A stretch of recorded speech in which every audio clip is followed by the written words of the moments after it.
A cup of सैंटिफिकेशन, बोझों के नीचे से निकलने का प्याला। I will bring you out from under the burden of Egyptian, कि मैं तुम्हें उनके बोझ से निकालूंगा। पहला प्याला, 4 कप होते थे टेबल पे। जो पहला था सैंटिफिकेशंस का, कि मैं तुझे उनके बोझ से 100%, आप बोलते हैं जब सैंटिफाई करते हैं किसी चीज को, सैंटिफाई करते हैं तो उसके 100% सारे जर्म जब मर जाते हैं तब कहते हैं जी ये सैनिटाइजर वहां से ही निकला है, सैंटिफाई करने से।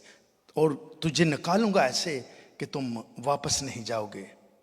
खुरूज पहला बाप 11वीं से 14वीं आयत में लिखा है, इसलिए उन्होंने उनमें बिकार लेने वाले मुकर्रर किए, 4 मैन, और उनसे सख्त काम ले लेकर उनको सिताएं, और उन्होंने फिरौन के लिए जखीरा के शहर पतूम और रमसीस बनाए। सो ये 2 शहर इनसे बनवाए थे। आज ये जो यूएसए में आप देखते हैं बड़े बड़े ब्रिजेस और बिल्डिंग, आप तो ना कुछ ना तुझे तो 2 घंटे बाद ही थक जाते हो। देवर पीपल जो स्लेवरी में थे, दिन रात इन गोरों ने उनसे मेहनत करवा कर ये सारा कुछ बनवाया। इसी तरह ये जो इस्राएली थे, ये जब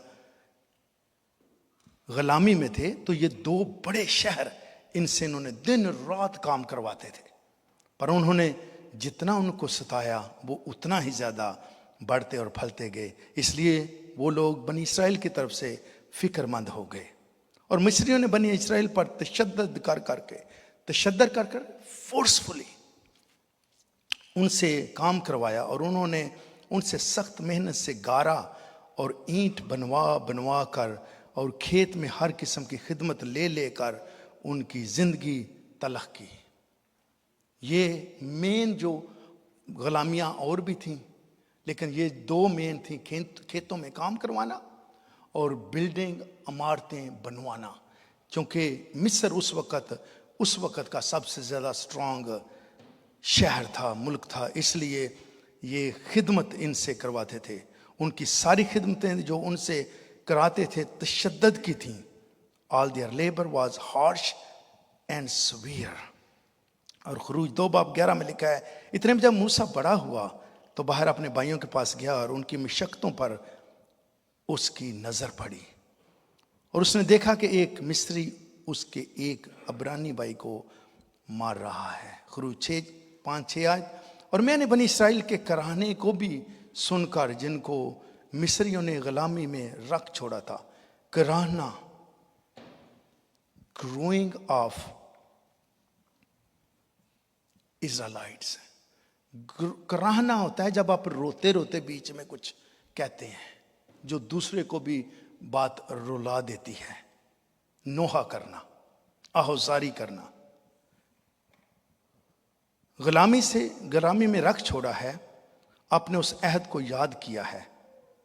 सो अहद क्या था कि मैं तुझे वापस, बाप दादा से अहद था, वापस कनान में जहां दूध और शहद की नदियां बहती हैं तुम्हें लेकर जाऊंगा।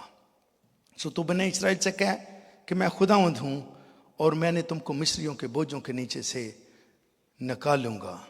First cup, I will bring you out from the under the burden of the Egyptian. जो पहला था वो ये था कि इनके बोझों के नीचे से उतारूंगा। जो 4 कप प्रेजेंट किए जाते थे उनमें से पहला कप जो टेबल पे होते थे, इस बात की शुक्रगुजारी होती थी कि वो मेहनत मजदूरी और बोझ जो गुलामी का था उसमें से खुदावंद ने मुझे निकाला है। क्योंकि ये जब वहां है तो मिस्री जो हैं, इस्राएल कौम 430 ईयर्स वहां पे रही है, और होता यह था कि जब भी नया किंग आता था पहले वाले का नाम मिटा दिया जाता था। इसलिए सो मेनी टाइम, एक बार कलाम में भी लिखा है कि जो ये बादशाह, ये जो यकूब है उसको यूसुफ को नहीं जानता था। उसकी रीजन ये होती थी कि जो नया प्रेसिडेंट आता था वो पहले का नाम मिटा देता था। और अगर 400 साल गुजर चुके हैं और उसके बाद अगर कोई किंग आता है तो उसको, उसकी, मेरे अजीजों, कोई पता नहीं होता था कि वो कौन था, कहां से आया और कैसा था। और ये लोग जो थे इनसे मेहनत इस कदर करवाते थे कि उन्होंने शहर बनवाए हैं उनसे, और गारे से और ईंटों से मेरे अजीजों से मेहनत करवाते थे, खेतों में काम करने थे।